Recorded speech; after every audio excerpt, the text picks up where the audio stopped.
કહાની કંઈક એવી હતી, આપણે મંગાવ્યું હતું ઓનલાઈન સ્પીકર.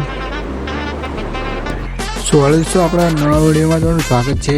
તો 5 વાગે સવારમાં વરસાદ બી ચાલતી ગઈ, આપણે ચા નાસ્તો કરી લઈએ. ચાલો ફટાફટ. પછી જો આપણે જવાનું હતું દુકાનનું મુહૂર્ત હતું અને ગાડી લઈને નીકળી ગયા રોડે. ચાલો કન્ટિન્યુ. પછી પહોંચી ગયા દુકાને, તમે જોઈ લો. બાકી પછી પૂજન હતું, આપણે પૂજન કરી લઈએ. પૂજન બી આપણે કરી લઈએ. માતાજીનું દર્શન કર્યું તો માતાજીનું દર્શન કરી લીધું. આપણે પેડો હતો, પેડો બી ફટાફટ ખાઈ લીધો આપણે. પછી જો આપણે આપણા કાઉન્ટરે બેસી ગયા.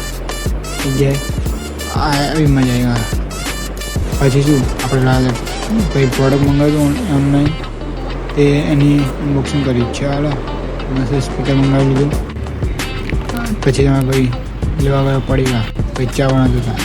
પછી મસ્તીના પડીકા લઈ લીધા. હવે એ ખાવા માટે, ખાવામાં ચવાણું રોટલી. વાગીએ ત્યાં 5, દુકાન લોક કરી નીકળી ગયા ડાયરેક્ટ ઘર સાઈડ જવા માટે. હા ભાઈ ચશ્મા બી ટક્કર લીધા હતા. પછી ડાયરેક્ટ ચાલીએ રોડ પર જઈને મળીએ ડાયરેક્ટ. ગાડી ભગાવી દીધી અને ફટાફટ અમારો ભાઈ ડાયરેક્ટ ઘરે આવી ગયો. મસ્ત છે ને બાકી બિરાણી દૂધ નાખી દીધું. આજનો વિડીયો લાઈક છે, બાય.